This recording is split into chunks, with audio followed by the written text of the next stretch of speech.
In this video, I'm going to show you my entire camera rig for filming football videos with the Sony FX30.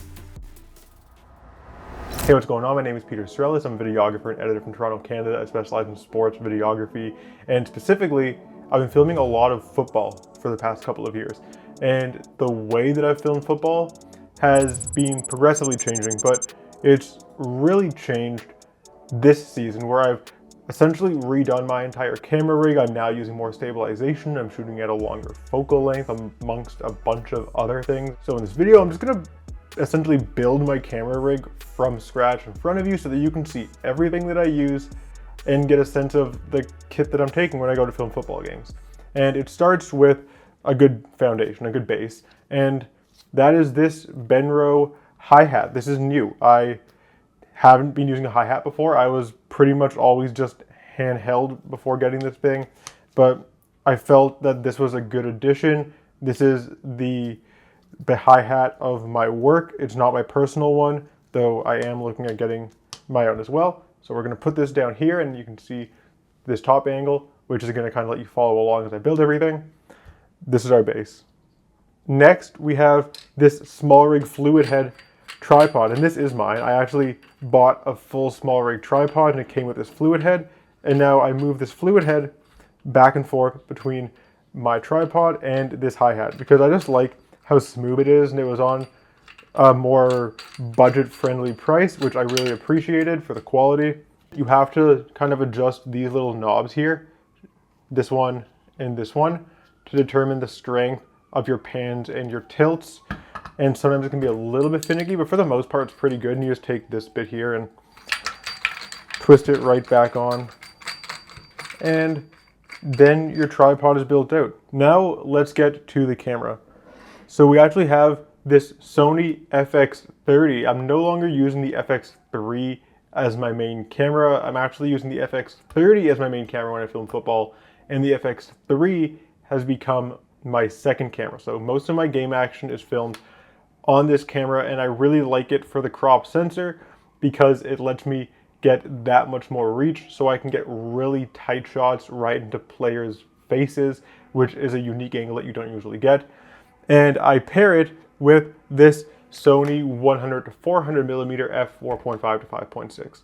This is also a lens that I borrow from work, but I've been using it a lot recently to the point that I feel like I should almost just buy it because, look, it's not compact, but it's more compact than like the 200 to 600, for example. I think this is overall a great combo when you're filming field sports on a field as large as a Canadian football field is, or a football field in general, because I know a lot of Americans are watching this channel, and NFL fields are huge as well.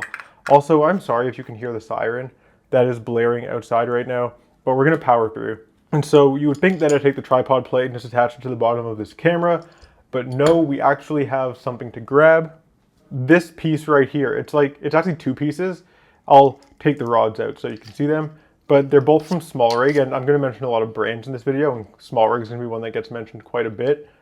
And this video isn't sponsored by anybody, but Small Rig makes this cage that is on the FX30 here, and they also make this stuff, which is a base plate with two holes to insert some rods, and these 6-inch rods, which are going to be used to hold some of the other accessories that are on this camera build. So let's get these rods back in, just like that. And then we're going to tighten them into place.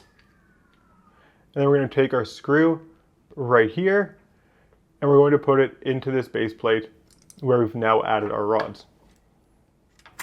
So I usually use this multi-tool to fasten everything up, and this multi-tool is, spoiler alert, also from Small Rig. They are going to be mentioned a lot in this video because I have a lot of their products on this camera build. This is what we have so far. And now we're going to take our plate for the tripod off of our little hi-hat here and attach it to our base plate that we've just added on. There we go. And now for our moment of truth. Ready to go, looking good as ever. You can pan, you can tilt with this thing. The head is really smooth for getting good movements, and you can zoom and everything. I've actually added a function in the camera to make these custom function buttons on the lens that are on the top and on the side. set to change from manual focus to autofocus so that I can operate the camera with one hand on the hi-hat and my other hand on the lens. And if someone's going to cross my frame while I'm zooming and whatnot, I can tap this button, set it to manual focus, and then if I need to make any small focus adjustments, I can do so on this focus ring right here. And then when I want to go back to autofocus, I can just tap the button again and it'll pick up on my subject. So it's a really handy system for that. But this obviously isn't even close to done because we don't have any way right now to power anything, and we don't have a good monitor, and we're not going to watch the whole game on this little flip out screen, that's for sure. So let's build out the rest of this. Now the next piece that we have is this SmallRig V-mount adapter plate here. And yes, SmallRig's mentioned a lot. This is model 3204. Again, I'm going to link everything down in the description, but you want to actually, when you're doing this and adding your V-mount plate, flip out the flip screen on your camera if you're using the FX30 or FX3, A7S3, one of those Sony models similar to what I'm using, and then just drop the V-mount plate in, because if you don't have enough clearance, you can end up in a situation where if I show you like this, but here we have enough clearance, but if you push this in a little bit too far, you can get into a situation where this hits and now your screen is stuck, which is a little bit annoying. So we want to back this up on the rods to that point right there. And then we'll just tighten this up. Now you might be assuming that next I'm going to use a SmallRig V-mount battery on the top of this basically whole SmallRig build, but I'm actually not. I'm going to use this Moment V-mount battery. I have the SmallRig V-mount that's 50 watts, and it's all right, but I love this one because of how small it is and how much power it has. For the price, it's pretty great. It easily lasts me a full football game. I've actually filmed 2 football games in a row with this battery without even charging it, and it's been awesome. So drop that right in there. And we already have a standard Sony battery in our compartment right here, which I actually have to loosen that to get out. But we have our standard Sony battery in the camera, and we're going to use this V-mount battery to trickle charge our camera with the Sony battery so that we don't have to swap this battery out for the entire game. So next up, we have to add a top handle, and this top handle is from a company called Magic Rig, which I'm pretty sure is just an Amazon knockoff of SmallRig. But it's a good metal handle, it's fairly affordable. It actually comes with this piece right here, which attaches to the top of your camera cage, and then there's another piece on the handle that clamps to it. So we're just going to put this here and tighten it up so that it clamps to the top of our camera, and get this really tight because I usually like walking around with this camera by picking it up from this handle and walking. And then we're going to add our camera monitor, which is the Andy Cine A6 Plus. I really like this camera monitor. It's budget friendly, it's 4K, there's lots of display options. You can see we're getting dangerously close now to the top of this top-down shot.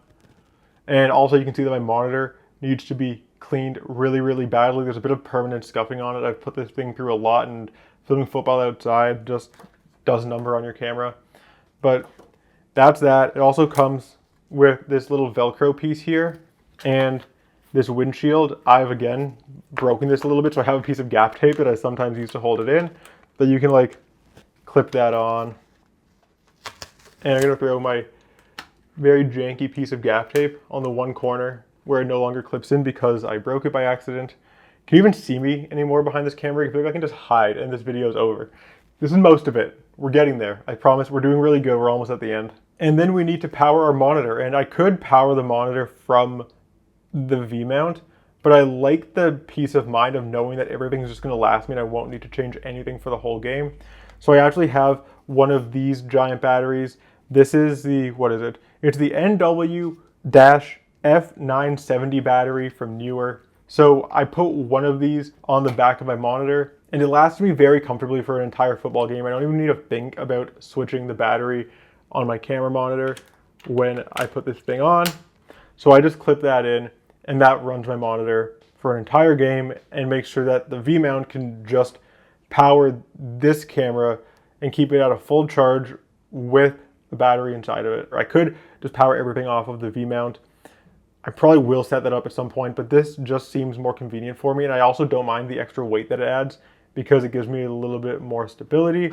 And the only thing to do now is run cables. I completely forgot to mention my microphone when I was building that out, but you want to take your microphone. In this case, I have the Rode VideoMic NT-G, which I really like, and just add it to your camera cage. I have a cold shoe mount right here on my cage, so I'll just slot that in, tighten it up,